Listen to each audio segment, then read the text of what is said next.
श्री ओंकारेश्वर ज्योतिर्लिंग। यह ज्योतिर्लिंग मध्य प्रदेश में पवित्र नर्मदा नदी के तट पर स्थित है। इस स्थान पर नर्मदा के दो धाराओं में विभक्त हो जाने से बीच में एक टापू सा बन गया है।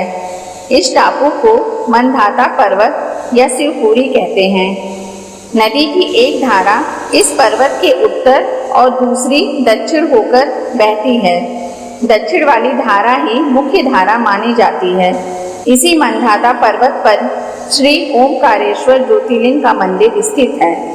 पूर्व काल में महाराज मंदाता ने इसी पर्वत पर अपनी तपस्या से भगवान शिव को प्रसन्न किया था। इसी से इस पर्वत को मंदाता पर्वत कहा जाने लगा। इस ज्योतिर्लिंग में मंदिर के भीतर दो कोठरियों से होकर जाना पड़ता है। भीतर अंधेरा रहने के कारण यहाँ निरंतर प्रकाश जलता रहता है। ओंकारेश्वर लिंग मनुष्य निर्मित नहीं है, स्वयं प्रकृति ने इसका निर्माण किया है। इसके चारों ओर हमेशा जल भरा रहता है। संपूर्ण मंदाता पर्वत ही भगवान शिव का रूप माना जाता है। इसी कारण इसे शिवपुरी भी कहते हैं। लोग भक्ति पूर्वक इसकी परिक्रमा करते हैं। कार्तिक पूर्णिमा के दिन यहाँ बहुत भारी मेला लगता है। यहाँ लोग भगवान शिव जी को चने की दाल चढ़ाते हैं। रात्रि की शिव आरती का कार्यक्रम बड़ी भव्यता के साथ होता है। तीर्थ यात्रियों को इसके दर्शन अवश्य करने चाहिए।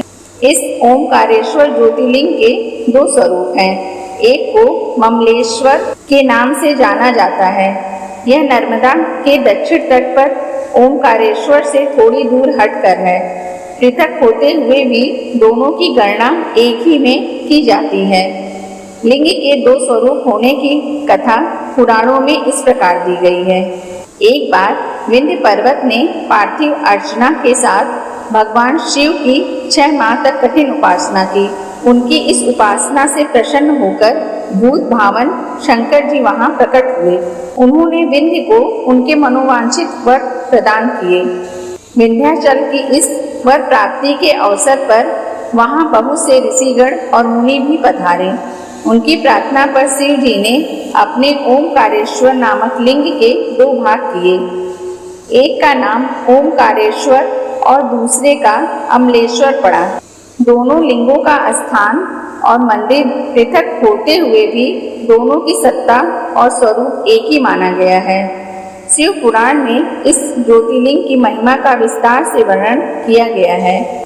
श्री ओंकारेश्वर और श्री ममलेश्वर के दर्शन का पुण्य बताते हुए नर्मदा स्नान के पावन फल का भी वर्णन किया गया है। प्रत्येक मनुष्य को इस क्षेत्र की यात्रा अवश्य ही करनी चाहिए। भगवान शिव तो भक्तों पर अकारण ही कृपा करने वाले हैं। फिर जो लोग यहाँ आकर उनके दर्शन करते हैं, उनके सौभाग्य के विषय में कहना ही क्या है।